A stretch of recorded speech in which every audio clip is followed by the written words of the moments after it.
"There's a camera in your office," the girl whispered. "And it's not yours." Logan Mercer froze, fingers suspended over the keyboard as the last keystroke died. Sunlight bathed mahogany shelves, but the space between them turned cold. Slowly, as if the air had thickened, he swiveled in his chair. Aria stood half hidden in the doorway, small hands clamped to the desk edge like it was the only thing keeping her grounded. "Aria!" His voice came out measured, too careful. The 11-year-old lifted her gaze, dark eyes huge, shoulders cinched inward, then edged closer. Her sneakers barely whispered against the plush rug underfoot. She leaned in until he felt her breath warm against his ear. "It's behind the painting," she murmured. "The one Miss Sienna brought." Logan blinked. For 6 months since the crash stole her parents, his brother and sister-in-law, Aria had rarely formed full sentences. She watched, listened, drifted along the walls like a quiet shadow. Logan had given her everything else. Elite schools, a therapist on speed dial, a bedroom of soft lights and gadgets. But he hadn't earned this trust, this voice. "Why, what do you mean, a camera?" he asked. Aria's glance cut toward the canvas, an abstract skyline above his bookcase, tasteful and harmless. He remembered Sienna bringing it, teasing him about needing something soft to balance all the hardened code. "I saw a light blink at night," Aria said, "so I scanned it. The signal doesn't match anything on your network." Logan's stomach tightened. "Scanned it?" She nodded. "I used my tablet, ran a trace when I couldn't sleep." He leaned back, studying her. Aria, the quiet, hyper-observant girl who barely spoke to adults, had just flagged something his entire security team had missed. She wasn't even supposed to be in this wing. "Aria, how long have you known?" "Since last week." Her voice stayed soft but steady. "I wasn't sure you'd believe me." Logan's throat constricted. Sienna had hung that painting 4 weeks ago, gift-wrapped to celebrate his Homeland Security contract. She'd kissed him under it, whispering how proud she was. They'd eaten wine-poached salmon while the wall watched them. With measured steps, Logan crossed the office, lifted the painting from its hooks. It slid free easily, revealing plain drywall and a tiny black circle beneath the molding, no wider than a pencil eraser. A lens. A hidden live camera. His jaw locked. "Aria, wait outside for a minute," he said quietly. "No." The word was firm enough to stop him. She wasn't defiant. She was bracing herself, gripping something, fear or information, and she wasn't leaving. He nodded slowly and motioned her closer. "Okay, sit." Aria perched on the edge of the leather guest chair, hands folded, body still. No fidgeting, no squirming, just an unnervingly steady stare belonging to someone older than 11. "I checked the signal history," she continued. "It started right after Sienna hung the painting, but now there are more, smaller ones. Living room, den." She swallowed. I think someone's listening to you." A chill crawled up Logan's spine. He stared at the bare wall, mind sprinting through the last month. Sienna's sudden interest in his calendar, how she lingered around his desk, her insistence on helping straighten his office, those perfectly timed coffee deliveries that always came when he needed them. Too perfect. They weren't coincidences, not anymore. Aria waited, watching his face with surgical attention. "You've been carrying this alone?" he asked. She gave one small nod. Logan exhaled, long and uneven. "I believe you," he said. Her brows twitched, uncertainty flickering. "You do?" "I should have believed you the moment you said something." Her mouth didn't quite smile, but her shoulders dropped a fraction, and that said more than any expression. Logan picked up the painting, fingers tracing the frame's inner curve until he found it. The camera was embedded inside the molding, disguised as a decorative bead. Not decoration, design, intent, betrayal. If Sienna had planted one, how many more lay buried in his home? "Aria," he said softly, "I want you to keep watching, but only if you feel safe." She nodded. He rested a hand gently on her shoulder. "From now on, we do this together. No secrets between us." Aria looked up, and, for the first time since she'd moved into his house, she smiled, not polite, not practiced, but relieved. Seen. Logan, suddenly wired and furious in a way he hadn't felt in years, turned back to his desk and opened a secure terminal. Sienna would be home soon. This time, he promised himself, he would be the one watching, not her, not them. If you felt that shift, if Aria's quiet bravery and Logan's rising rage hit you in the chest, don't bail now. Stick around, because this story is just getting warmed up. The house isn't done talking yet. Outside Logan's hilltop estate, wind pressed through the tall oaks lining the perimeter like patient sentries. Inside, the air went still, thick with unspoken truths and something colder, the end of pretending. Sienna would arrive in exactly 27 minutes. Logan knew her schedule by heart. She left her boutique consultancy at 5:35 p.m., grabbed a decaf soy latte from the cafe 2 blocks down, then pulled into the circular drive at 6:12, plus or minus a minute. Precision disguised as routine. She'd come in smiling, hang her tailored coat on the antique hook she insisted on installing, then drift toward his office with a breezy, "Missed you," and a kiss tasting of lavender and control. Logan stared at the painting on the floor, frame slightly cracked. The glassy lens inside the split molding glared up at him, lifeless, yet accusing. Aria sat at the couch's far end, legs tucked under her, tablet balanced on her knees. Her small fingers skimmed across the glass, summoning networks his system hadn't flagged once. "How many?" Logan asked, eyes still on the lens. "5 that don't belong," Aria replied. 2 in here, 1 in the living room, 1 in the guest room, and—" she hesitated. "1 in your master suite." Logan inhaled slowly through his nose.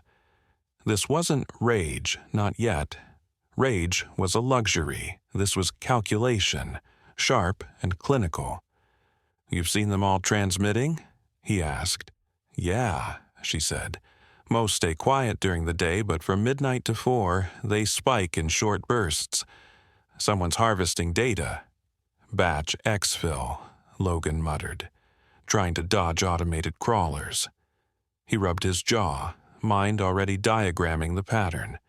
That protocol wasn't the work of some jealous ex or tabloid snoop.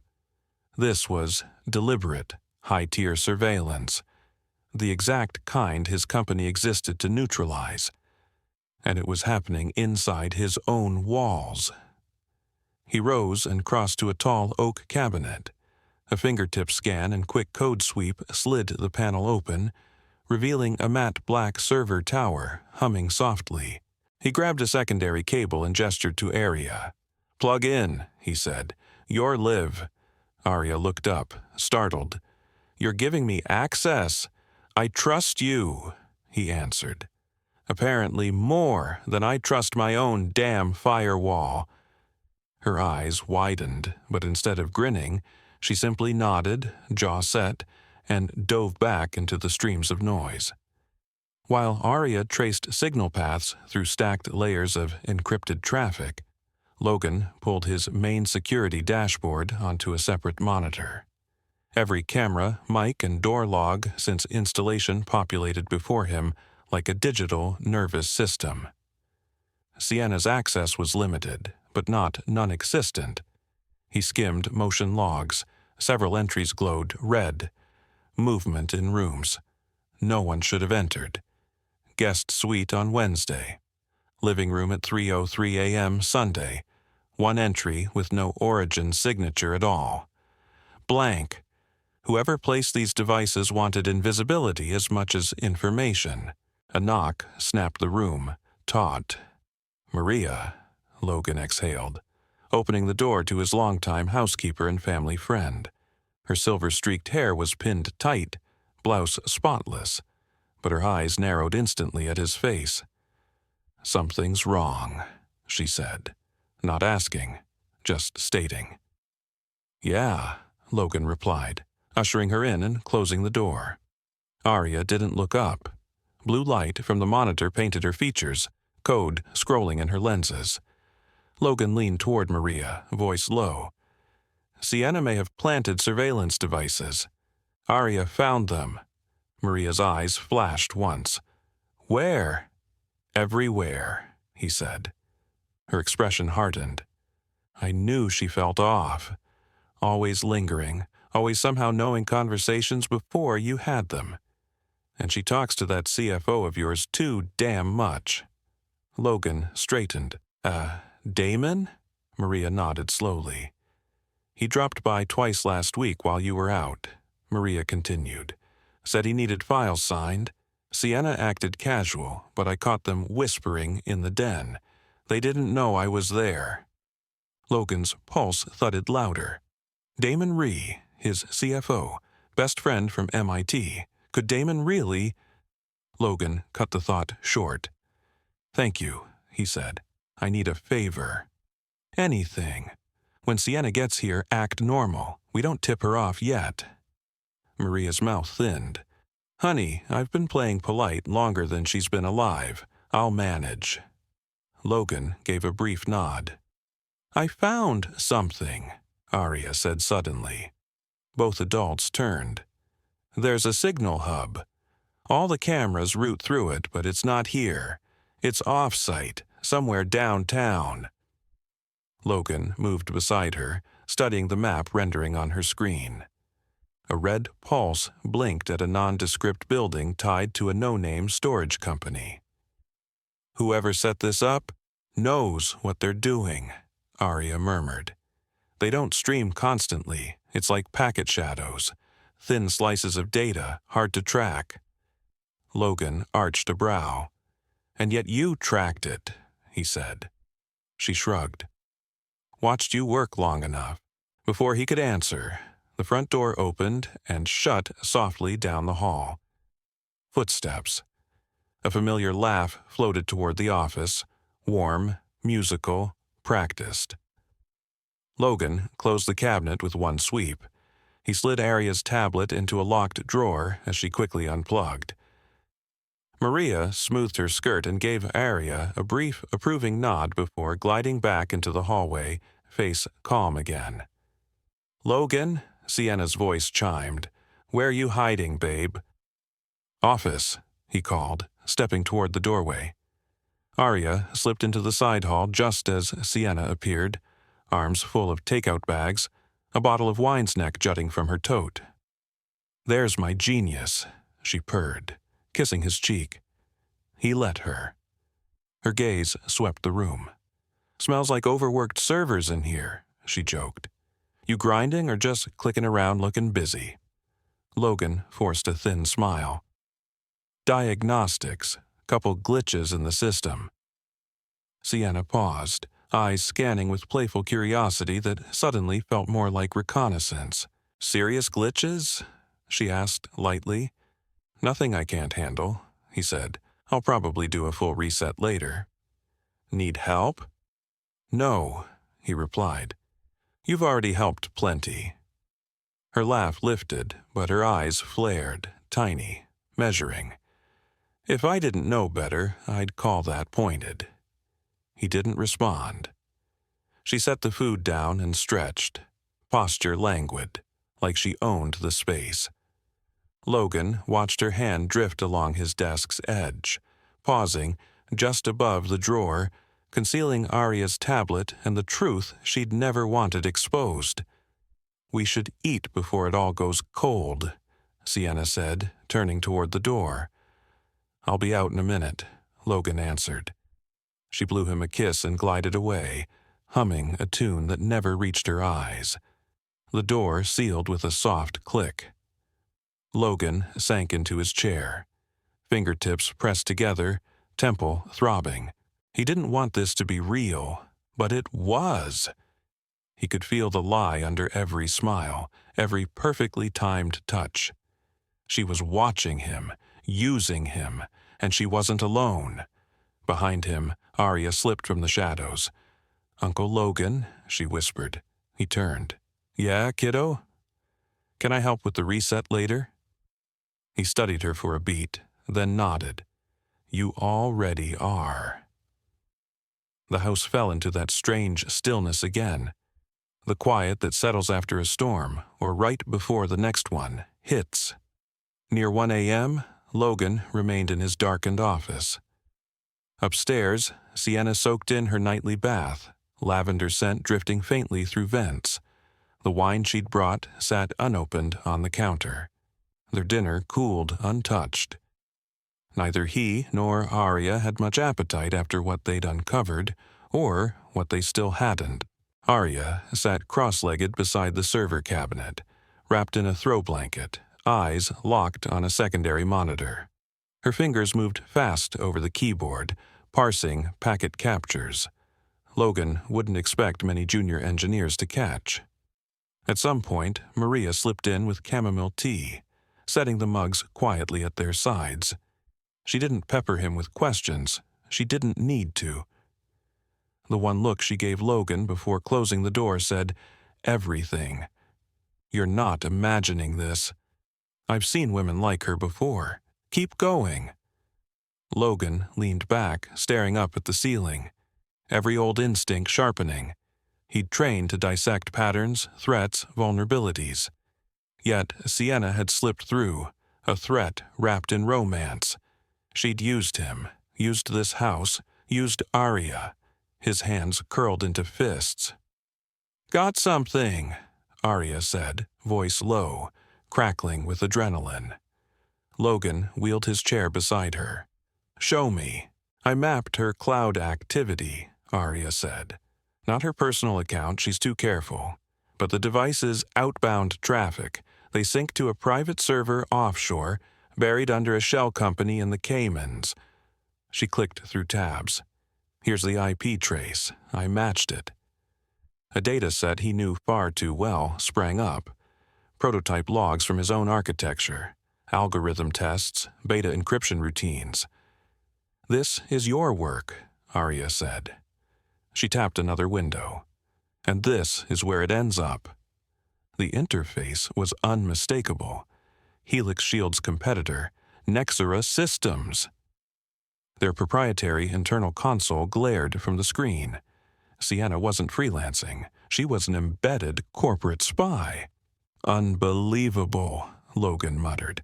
"I built firewalls strong enough to keep out governments." Aria's voice softened. "She didn't outcode you. She outplayed your trust." The words hit harder than any breach report. The vulnerability hadn't been digital. It had been human.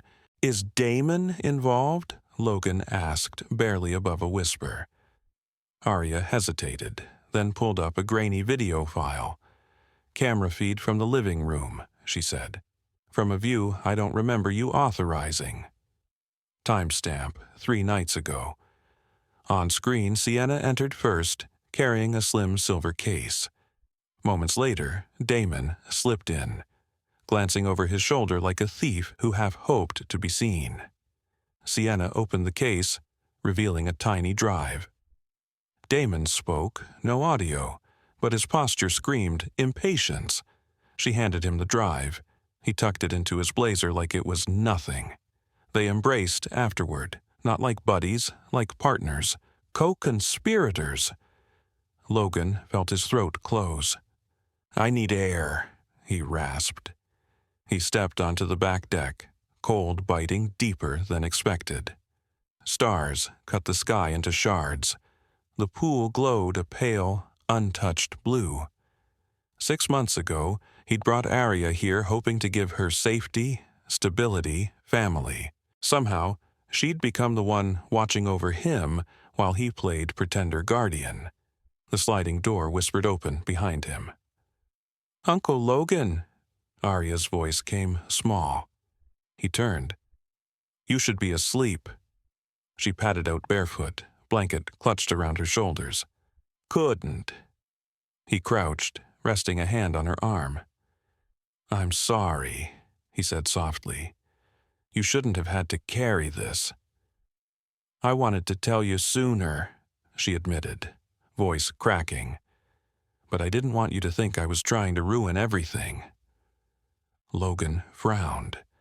"Why would I think that?" Aria blinked hard. "Because she makes you happy. You laugh more when she's here. I didn't want to break that." The ache that hit him wasn't from Sienna's betrayal. It was from realizing an 11-year-old had muzzled herself to protect his feelings. She'd prioritized his smile over her own safety. He pulled her into a hug. "No one should ever ask that of you," he murmured, "least of all me." Aria stayed quiet, then mumbled into his shoulder, "So what now?" Logan eased back, meeting her eyes.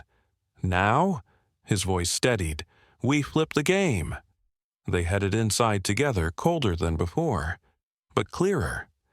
Logan opened a concealed drawer in his desk and took out an unregistered phone reserved for catastrophe-level problems. He dialed from memory. "Keller," he said when the line clicked. "I need you." The voice on the other end was clipped, ex-military calm. "Give me time and location. Tonight, my place. Covert eyes only. No uniforms, no noise." "Copy." Logan ended the call. "Who's Keller?" Aria asked. "Old friend," Logan said. "Private security. Cleans up dirty corporate wars."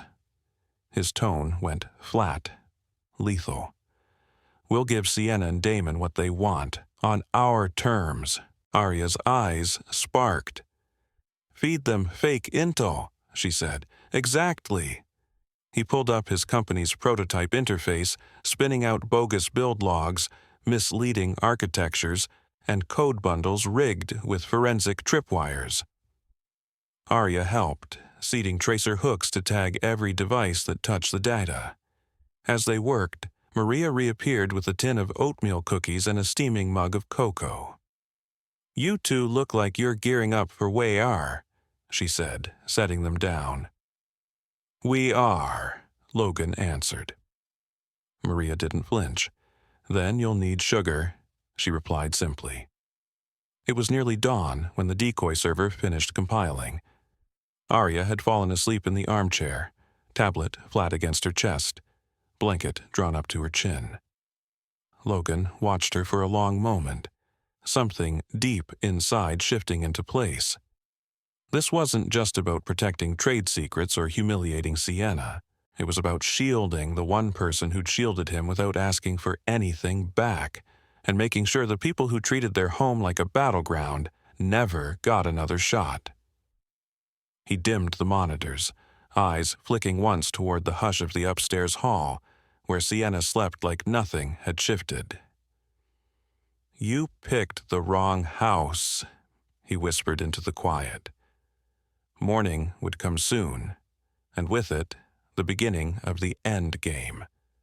The sun climbed behind thick winter clouds, turning the estate a muted gray. Sienna shuffled into the kitchen wearing Logan's navy robe, humming lightly, as if last night hadn't cracked the foundation under her feet. While she poured coffee, splashed in almond milk, always stocked for her. She scrolled her phone at the island like any other fiancée starting her day.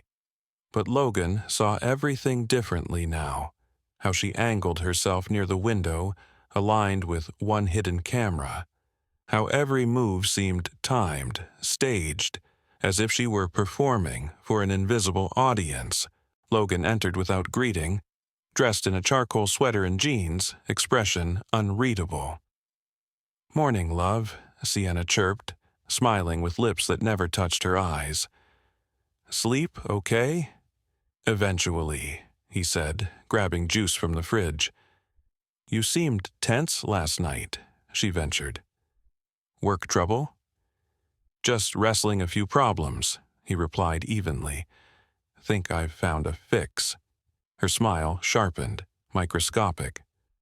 Good, I'd hate for anything to screw up the holidays. She leaned in to kiss him, but Logan turned slightly, offering his cheek. She froze for a half-second, then laughed it off. Grumpy morning guy, noted. He checked his watch.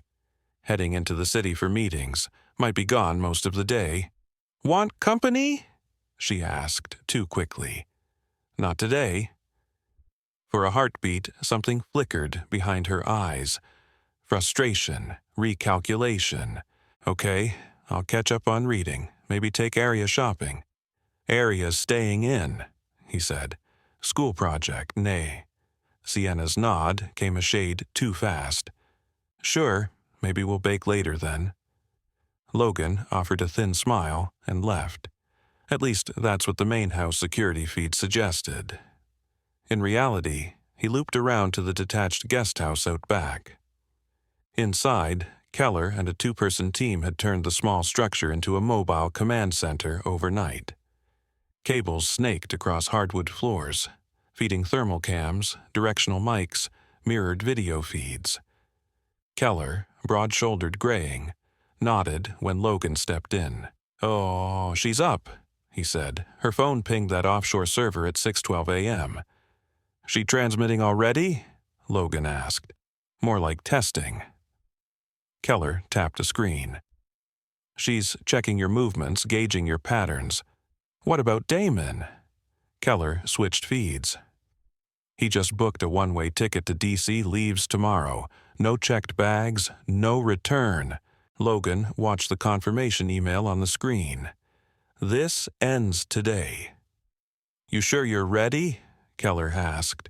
I'm not the one who needs to be ready. Logan's gaze shifted to another monitor, where Aria sat at her desk upstairs. Hoodie up, fingers flying over her keys like the world depended on it. Down in the main house, Sienna paced the hallway, phone at her ear, voice dipped in honey. I'm telling you, he's acting different, she whispered.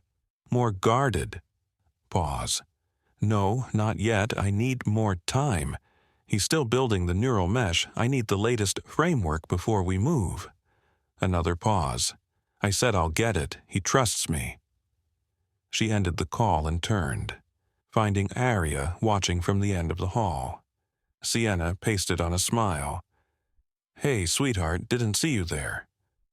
Aria's face stayed flat. Uncle Logan says I should work in my room today. Sienna crouched to Aria's height. That's smart. You're such a bright girl. Aria didn't blink. Are you going to be here when he comes back? The question landed like a slap. Of course.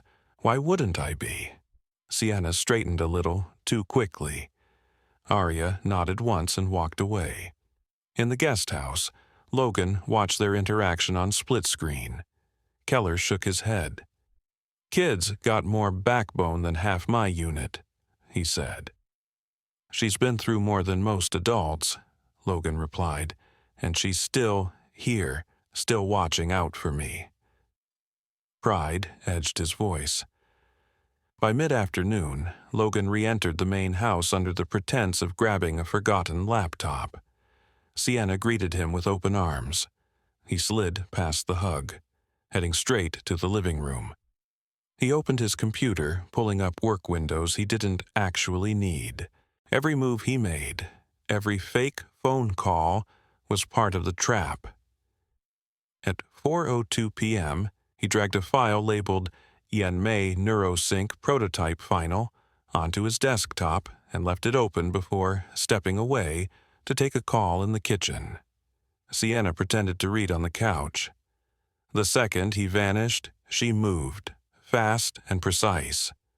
She pulled a slim scanning device from her bag, swept it over the screen, and transferred the file to her phone in under 20 seconds. Keller's voice crackled in Logan's earpiece. She bit. Packets heading to the Cayman's node. Copy, Logan murmured. But the bigger reveal wasn't the file. It was what followed. 15 minutes later, Damon slipped through the back entrance, claiming he had a meeting. Sienna, not expecting him so early, faltered just enough to expose the strain. "What are you doing here?" she hissed. "We have to move the timeline up," Damon said. "He's slipping. You said tomorrow. I don't care. I want it done now." In the hallway nook, Aria sat with her tablet, recording every word, every expression. Logan waited 2 minutes. Then he stepped back into the living room. Sienna and Damon spun, smiles pasted on like they'd practiced.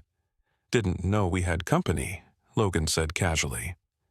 Damon cleared his throat. "Just dropped by, thought we could catch up."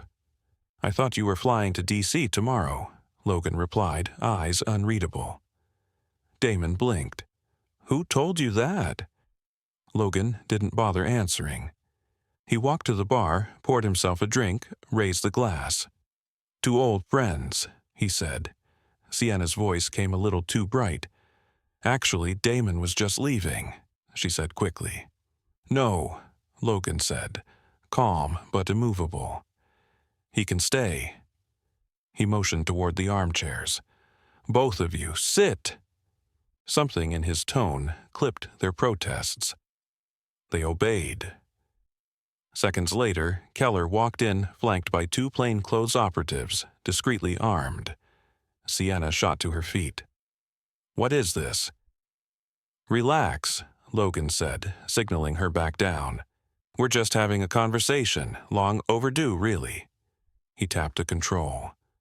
The wall-mounted screen flickered to life, playing footage of Sienna copying the fake file, Damon receiving drives, Sienna whispering into burner phones. Sienna's face drained. Damon's posture stiffened. "You bugged me?" Sienna croaked. "No," Logan answered. "You bugged me. I just found your toys before you did." Silence dragged heavy. "You don't get it," she stammered. "I didn't mean to fall for you. It was supposed to be just a job." "But you did fall?" Logan asked. "I think so, maybe. But I didn't have a choice." "You had every choice," he snapped, cutting through her excuse. "You walked into my home, slept in my bed, and lied to a child." He turned his gaze on Damon. "And you, after everything I did for you?" Damon rose slowly. "Logan, come on, let's not dramatize this. It's business." "No," Logan said, voice razor-sharp. "What it is treason." Keller stepped forward, reading them their rights as his team moved in with cuffs. Aria appeared in the doorway as Sienna and Damon were led out, wrists bound, eyes flashing fear and fury. Logan turned to her. "You okay?" he asked quietly. "Are you?" she countered. He crouched and pulled her into a hug. "Yeah," he said. "Now I am." As the front door shut behind the betrayers, Logan understood this wasn't over. Justice had spoken, but trust. Trust would take time to rebuild, both inside his company and inside this house. The next morning, the mansion felt disturbingly still, like the pause after sirens fade. It wasn't peaceful silence. It was the kind that makes you listen for something breaking. Logan sat at the edge of his bed, still in yesterday's clothes, phone face down, laptop untouched. The weight of betrayal pressed between his shoulder blades like an extra gravity. It wasn't losing Sienna that hurt. It was realizing how close he'd come to losing everything else, especially Aria.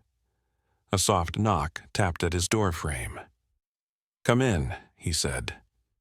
Aria shuffled in, wearing an oversized hoodie and fuzzy socks, clutching a steaming mug in both hands. "I brought you coffee," she said, stepping carefully. Didn't know exactly how you take it, so I just made it like you made mine last week."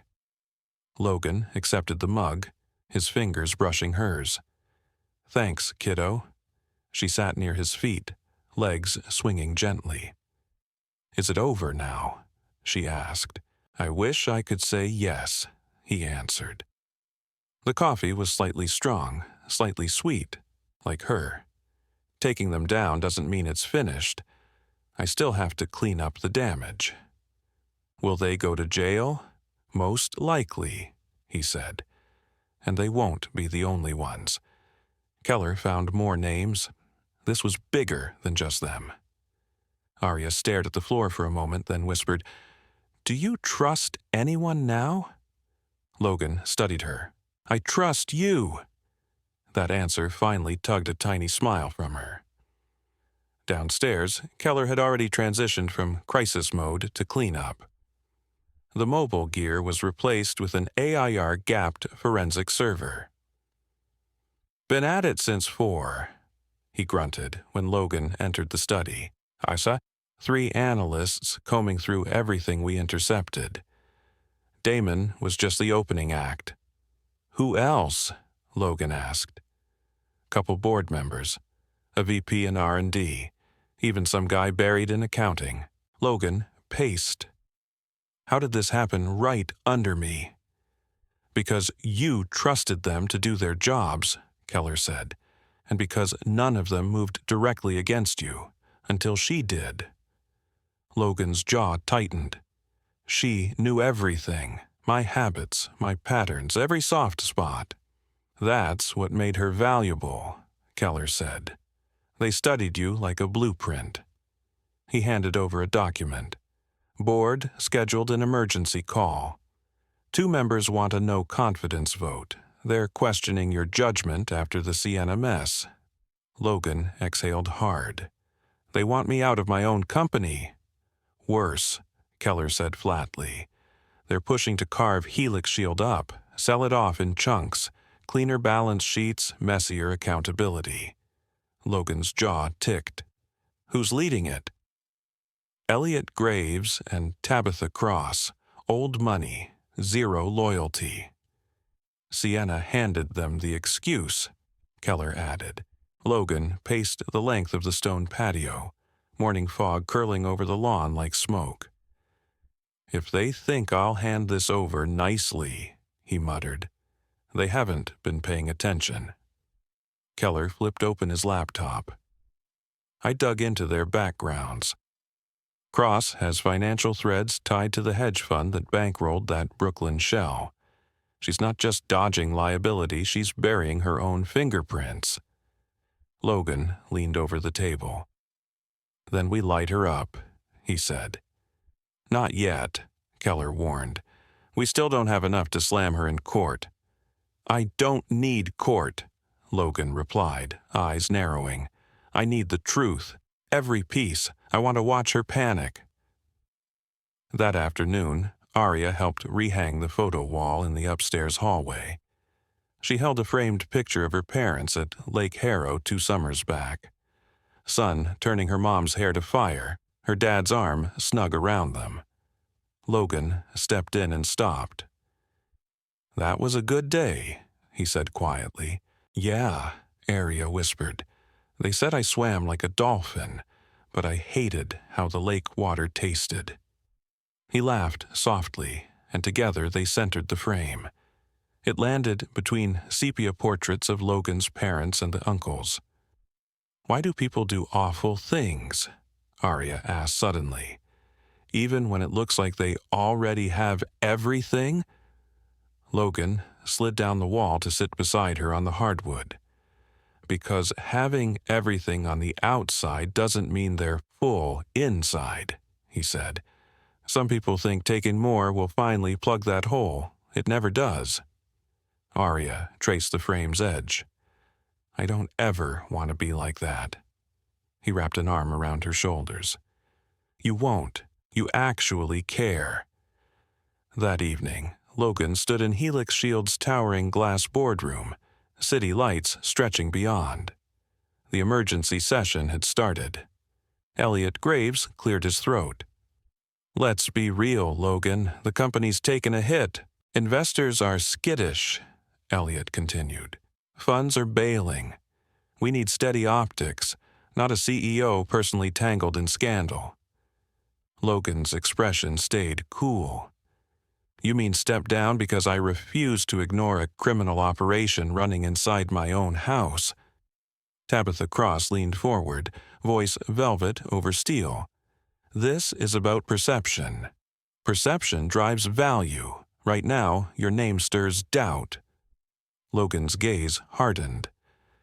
Let me ask, was it just coincidence that the saboteur also pushed policies you conveniently profited from? Elliot stiffened. Watch your tone. I'm finished tiptoeing, Logan said. You invoked emergency protocol, so let's treat this like one. I propose a full forensic audit of every board member's finances for the past 2 years, offshore accounts included. Tabitha's eyes slit. You wouldn't dare. Oh, I already did, Logan replied. He nodded toward the door. Keller entered carrying a thick binder. Independent forensic report, Logan said. Enjoy the reading. Paper whispered as Keller set copies in front of each director. The room went taut while pages turned. Tension hummed like static. Elliot finally snapped. You don't have the authority for this. I own the authority, Logan cut in. Anyone unwilling to answer for their role can walk out now. No one moved. Thought so, he said. That night, Logan sat alone in the living room, firelight licking the stone hearth. He should have felt triumphant. Instead, he just felt hollowed out, cracked open in places that hadn't closed yet. Aria shuffled in, wrapped in a blanket. Did you win? She asked. He nodded slowly. We stopped them, for now. She climbed onto the couch beside him. Then why do you look sad? Logan stared into the flames. Because it never should have reached this point, he said. I kept thinking I could outwork betrayal. But sometimes the people closest to you don't want saving. They only care about winning.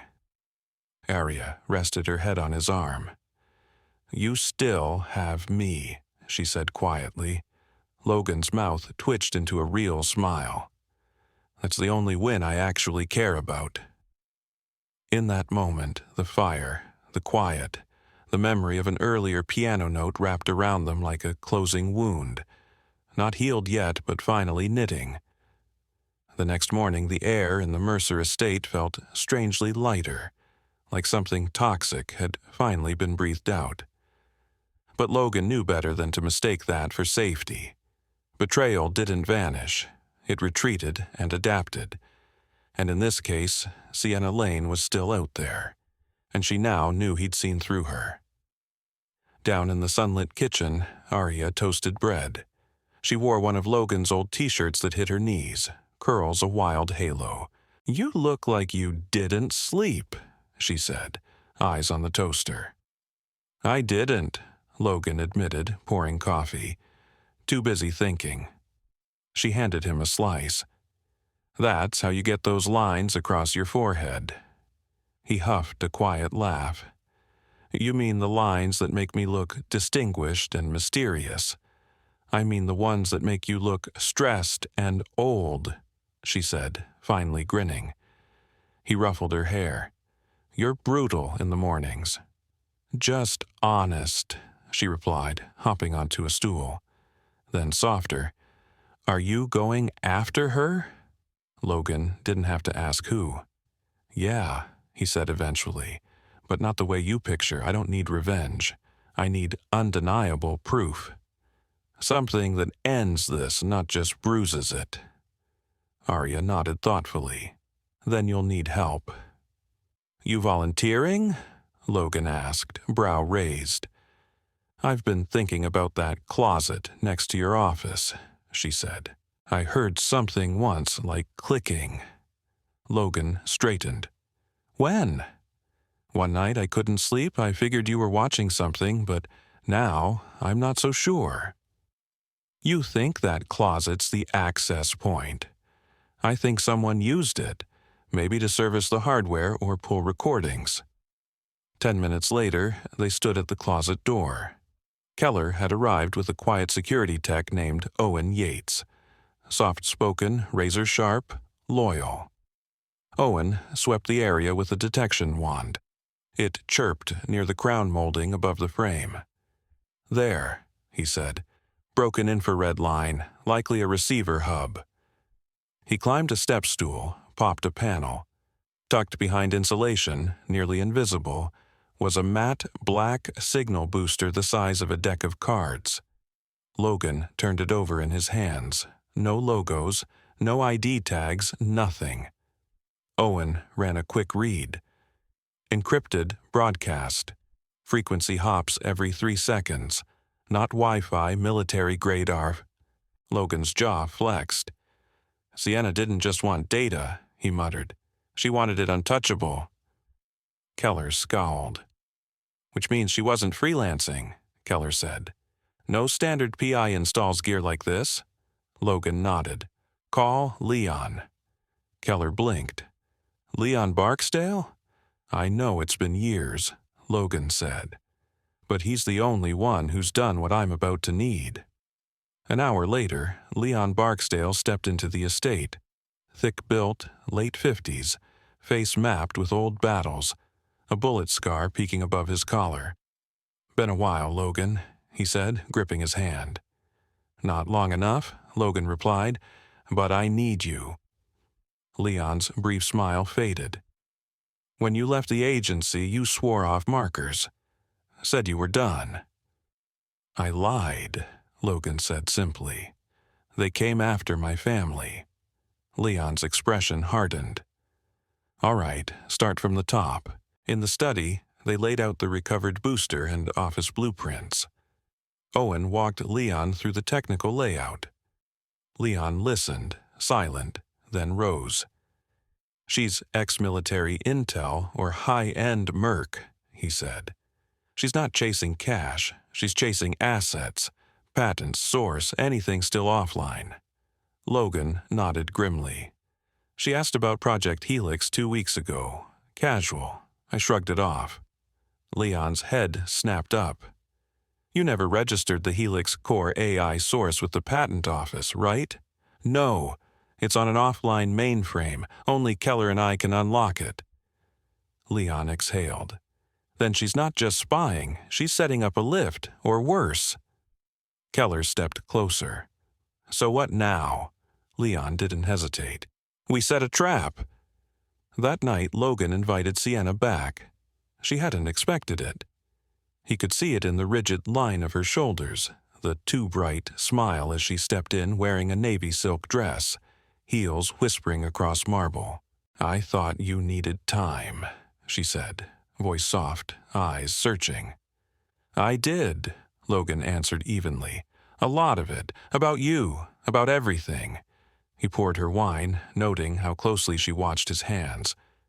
Behind his calm stare, the plan ticked forward. Aria was safely at a neighbor's. Every inch of the house was under silent counter-surveillance. Leon's team had wired it like an operating room. Logan and Sienna sat by the fire, talking about safe topics. Art, music, New York. She relaxed in stages. She laughed like she used to, leaned closer, fingers sliding over his hand. Logan let her think the distance was shrinking. Then he said quietly, "Ever wonder what trust actually sounds like?" She blinked. "What are you talking about?" "It sounds like the moment you stop pretending," he said. Her fingers stilled. "You know what I realized? I kept wondering why you never brought up Helix again." He smiled faintly. "Then I realized you already had what you wanted." Sienna's eyes flickered. "You think you're clever," Logan went on, voice dropping. "And you are. But you forgot one thing you couldn't hack." She stood abruptly, face hardening. "What's that?" "I pay attention," he said, "and I remember exactly who I am." From the hallway, Leon's voice rumbled. "Show's over." 4 of his operatives stepped in, one holding a recorder. "We got her transmitter spike when you mentioned Helix," Leon said. She lit up a hidden beacon. Sienna spun, stunned. "You wired me?" she demanded. "No," Logan said coldly. "I let you wire yourself." "You'll never make that stick," she snapped. "Not in any courtroom." "I don't need a courtroom," Logan replied. "You'll be gone before the board finishes its next sentence, and so will your backers." "You have no idea who you're provoking," she hissed. "I do," he said quietly. "You targeted a man with nothing left to lose, and a niece worth more than your entire operation." Leon approached with restraints. "We're not cops, Sienna," he said. "We're worse. We remember." Later, after they'd taken her away, Logan sat on the back porch alone. The night buzzed with cicadas and old mistakes. The door creaked. Aria slipped out. "She's gone?" Aria asked. "Yeah," he said. "For good, if there's any justice." Aria folded herself beside him, knees hugged to her chest. "I'm proud of you," she said. He smiled. "I didn't do it solo." She looked up, serious. "We're a good team, Uncle Logan." "We are," he agreed. "Tomorrow we rebuild. No lies, no hidden lenses, just trust." Aria leaned into his side, and for the first time in weeks, Logan lifted his gaze to the stars and didn't feel watched. 2 days later, he stood in the heart of Helix Shield's Manhattan headquarters, staring out from the 35th floor. From up here, the city pulsed. Horns, lights, a million lives rushing by, oblivious to what had almost been ripped away. Logan sipped dark coffee as the boardroom behind him filled with voices and cautious footsteps. Keller came in first with 2 sealed folders, then Aaron, the COO, then Marcus Train led counsel. One by one, the executive team filtered in, their movements careful. They'd heard scraps of the story, about Sienna, about cameras, about betrayal, but not the full cut. Logan turned. "Let's start." The low chatter snapped off. Everyone took their seats, eyes trained on him. "I called this emergency meeting," Logan said, "because what nearly happened to Helix Shield came from something we stopped respecting." He let the word land. "Trust." For months, high-level architecture, frameworks, infrastructure designs has been bleeding out quietly, he continued. "It wasn't money, so we missed it. It was subtle, but lethal." He paced slowly, voice steady. The leak was internal, and it wasn't some intern or temp. Murmurs rippled, brows knitting. Keller passed Logan a folder. Inside sat internal security reports stamped with timestamps, signal maps, scraped transmissions. Logan let the silence stretch before speaking again. Sienna was a part of a multi-company espionage ring targeting the Helix core algorithm. "They didn't just want to steal it," he said. "They planned to ship a sabotaged version through another firm, then claim we copied them. It would have annihilated our IPO." Aaron sucked in a breath. "That would have killed us." "Exactly," Logan said. "We stopped it. But this isn't just about one infiltrator. It's about how easily someone slips in when we assume instead of verify." He looked each of them in the eye. "So from today, everything changes. We're running full internal audits," he said. "Senior staff, including me, will undergo comprehensive background and communications reviews. And I'm appointing a new internal ethics and counterintel advisor." Aaron asked, "Who?" Logan's mouth quirked. "Leon Barksdale." Keller nodded once. "Smart move." Logan sat. "This isn't paranoia, it's clarity. We don't operate in yesterday's world. We live in one where trust is currency, and someone just tried to rob us blind." That afternoon, Logan stepped into a small Brooklyn cafe that smelled like espresso and vinyl. The place was unpretentious. Scarred wooden tables, strong coffee, jazz spinning softly. The owner, a retired Navy vet named Hank Reyes, nodded from behind the counter. In the corner booth, Aria waited with 2 cocos and a sketch pad. She glanced up, grinning. "You're late." "I'm dramatic," Logan said, sliding in across from her. Big difference. "Did they believe you?" she asked. "They had to," he said. "I gave them proof." She tapped her pencil on the paper, thinking. "I've been planning something," she said. "That sentence always costs me money," he teased. She ignored him. "You should start something for kids like me, like a foundation, for smart kids who lose their parents but still have ideas." Logan blinked. "That's specific." "I'm specific," she said. He nodded at her sketch pad. "What's that?" She turned it around. A clean logo, a stylized M twined with wings around a small figure holding a book. "I call it the Aria Initiative," she said. "It helps kids in memory of the ones who never got another chance." Logan swallowed, a lump catching in his throat. "You came up with all that alone?" She shrugged. "You always say, pain should pay rent. So let's charge it." Logan reached into his jacket, pulled out a checkbook. "You design the program, I'll seed the first $1 million. Aria's eyes went huge. $1 million? "You're my partner now, remember?" he said. Her smile could have powered the whole block. That night, Logan paused outside Aria's bedroom. Her door sat slightly open. She lay on her stomach, still sketching, humming softly. She looked safe. He retreated to his study and sat at his desk. No hidden cameras, no lies this time. He pulled a small voice recorder from a drawer and clicked it on. "My name is Logan Mercer," he said. "And today I want to remember this feeling, not the fear, not the betrayal, this." He paused, breathing. "Sienna wasn't just a spy," he continued. "She was what happens when you stop questioning. When love gets lazy, when instincts get silenced. I won't let that happen again." He switched the recorder off. His phone buzzed. A message from Leon. "We traced another path. It's bigger."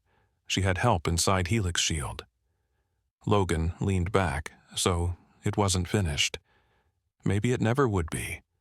But he had a family now, a mission. That would do. The next morning, Logan walked into Helix Shield with Aria at his side.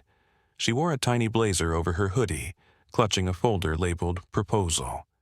The receptionist smiled. "Good morning, Mr. Mercer." Logan nodded toward Aria. "Today, she gets a desk," he said. "Seriously?" Aria whispered. "Let's say this company's got new leadership," he replied, grinning. Logan's footsteps echoed through the cybersecurity floor, the one executives only visited when something was broken or dangerously quiet. Today, it was neither. It was preparation. At the end of the corridor, Leon waited, arms folded. Behind him, a newly secured server room glowed behind glass. Triple gates, facial scanners, encryption thick enough to make federal agencies sweat. Aria had dubbed it the Vault, and the name stuck. "You ready?" Leon asked. "As ready as anyone about to open the devil's inbox," Logan said. Leon gestured toward the door. "We decrypted Sienna's outgoing logs. She wasn't just feeding a competitor. She was building a network in Helix Shield, employees, vendors, a project assistant." Logan's jaw tightened. "So she wasn't just aiming at me, she aimed at the Foundation." Leon nodded. "And here's the kicker, she wasn't top tier. She sat in the middle. There's someone above, never named. just referenced as Regent. Logan exhaled. You're saying the mastermind hasn't even stepped onto the field yet?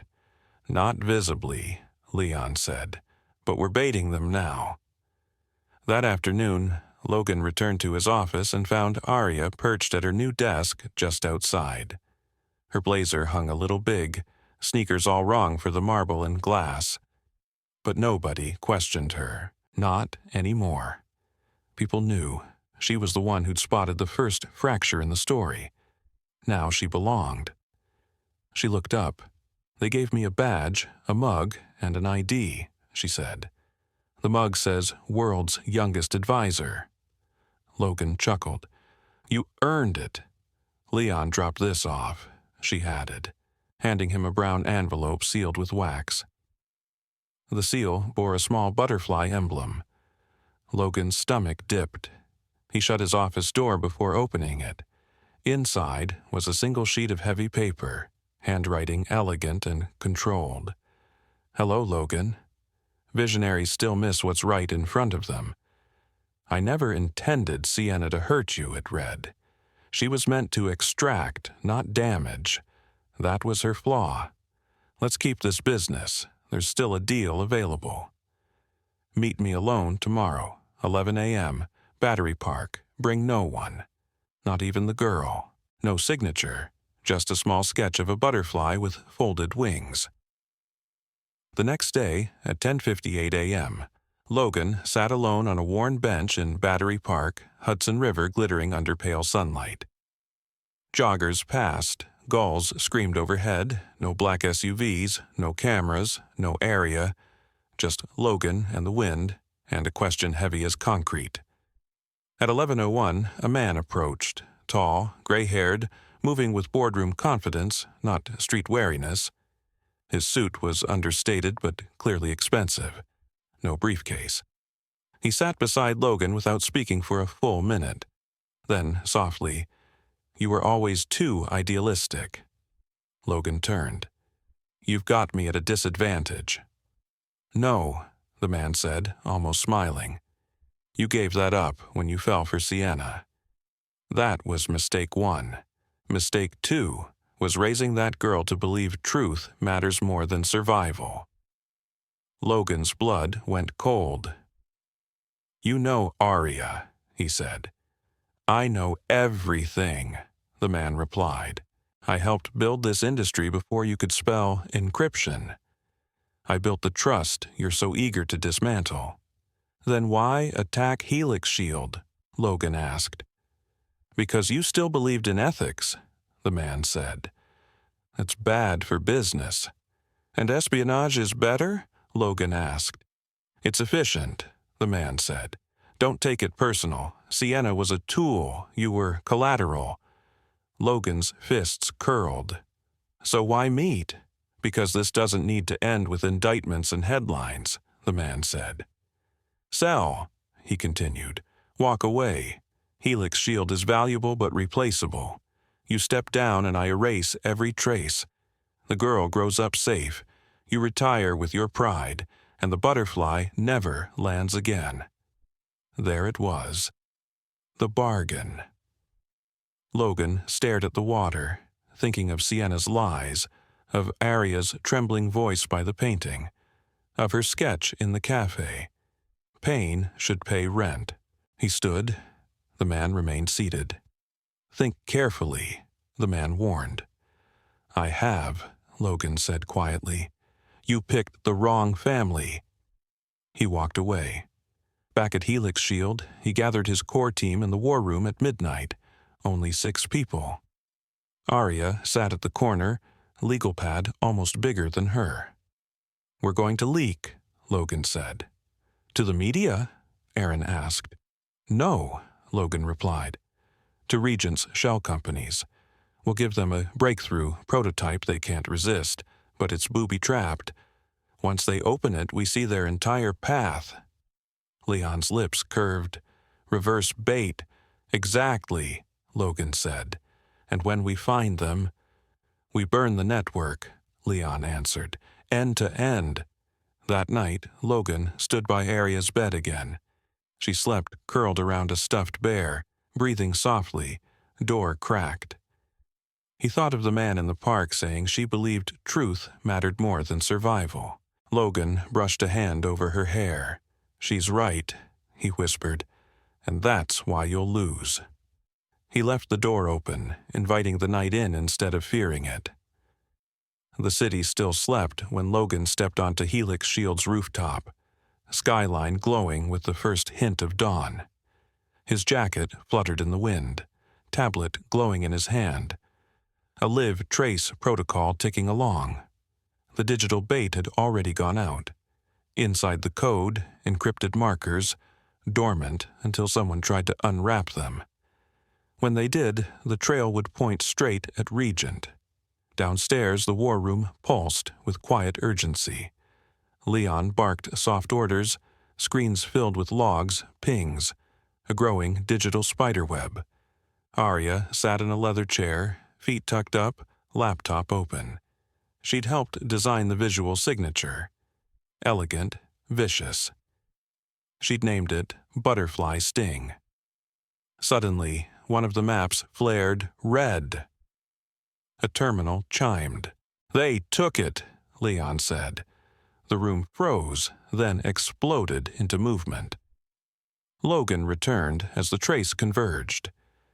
"It's not hitting some no-name shell," Leon said. "It's coming from Braxton Capital, Midtown, investment house, not dev shop.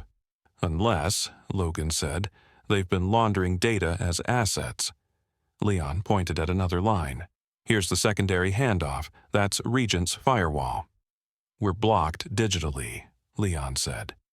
"Then we go analog," Logan replied.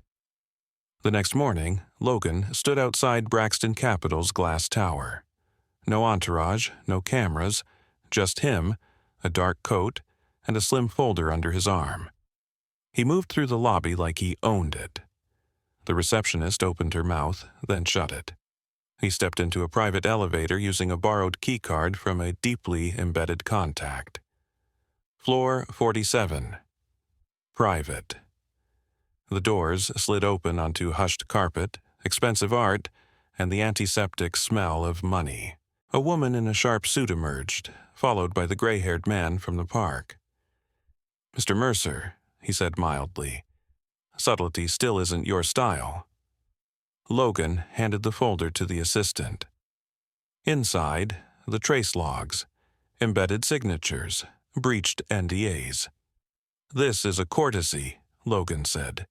"Dismantle your network, wipe everything. Or I hand this to the feds, 3 outlets, and the SEC. The man skimmed the papers, expression barely changing. "You're bluffing." Logan pulled a second copy from his coat and set it on a glass table. "That one's all ready with my attorney," he said. "You have until tonight." The man's smile withered. "You have a child," he said. "Watch where you shine your spotlight." "She's why I turn it on," Logan replied, voice like ice. He walked out, leaving the door open behind him like a storm warning. Back at Helix Shield, the atmosphere shifted. Cleanup had turned into open war. Aria felt it too. She barely spoke, filling pages with drawings instead. Butterflies in dark woods, skyscrapers with fractures, tiny hands holding lanterns. Logan saw them all. Each sketch steadied him. That evening, he returned home to find Sienna's engagement ring on the front step in its velvet box. No note. Just the ring. His phone buzzed. Blocked number. "Logan," Sienna's voice breathed. "You're not supposed to call," he said. "I know, but you need to hear this from me. I never meant for them to target Aria. I thought it was just data." "You were engaged to me," he said. "That's not just data." Silence stretched. "I did care at first," she whispered. "Then I lost track of which part was the assignment." He said nothing. "They're going to hit hard," she added. "Not just you. Everyone. Helix Shield, employees, families. Then testify, he said. Another pause. Goodbye, Logan, she whispered. The line went dead. He stood there, sunset bleeding across the sky, box still open in his hand, and understood. This stopped being just about betrayal a long time ago. It was about legacy now. That night, Helix Shield's core team gathered in the vault. Screens glowed with internal schematics. Full lockdown, Logan ordered. Cut remote channels. Kill third-party integrations. Isolate R&D. Initiate black box. What about Aria? Aaron asked. She stays close, Logan said. She's not just a kid, she's part of this. Aria stepped forward. I've got something. The room stilled. She pulled up an interface. Data visuals woven with behavior predictions keyed to internal anomalies. ShadowNet, she said. If they move inside our system again, this will show who's doing it. Leon nodded. It could work. It will, Aria said. Logan smiled for the first time in hours. We're not just guarding a company, he said. We're guarding a future, ours and hers. He looked around at the tired, determined faces. Tomorrow, he said, we end this. And for once, no one flinched. Even a safe house can hold secrets. If you're over 65, you've lived long enough to remember when privacy meant you could close your front door and know the world stayed outside. Logan thought his hilltop estate was that kind of place. Solid wood, heavy doors, good locks. Yet a girl barely past 10 found cameras in his walls that a whole team of professionals missed. For many older Americans, that feels unsettlingly familiar. You went from rotary phones and paper letters to smartphones, cloud storage, and smart TVs that seem to listen even when they're off. Logan's home reminds us that comfort can turn into carelessness. A blinking light behind a painting. A strange update on a device. A friend who suddenly knows too much. None of it should be ignored. The lesson isn't to live in fear, but to stay awake. Just because we've retired or slowed down doesn't mean we get to retire from paying attention.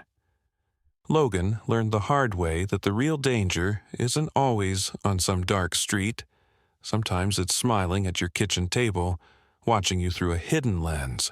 Never underestimate the quiet child at the edge of the room. Many grandparents know this truth in their bones. The quiet ones see everything. Aria barely spoke after losing her parents, but she watched. She listened. While the adults were busy with contracts, dinners, and board meetings, she was the one scanning networks at midnight, tracing signals like a little code detective. Older Americans have seen generation after generation dismiss young people. Too sensitive, too dramatic, too online. Yet here, it's the 11-year-old who saves the grown man with the impressive resume. Aria reminds us that wisdom doesn't only arrive with gray hair.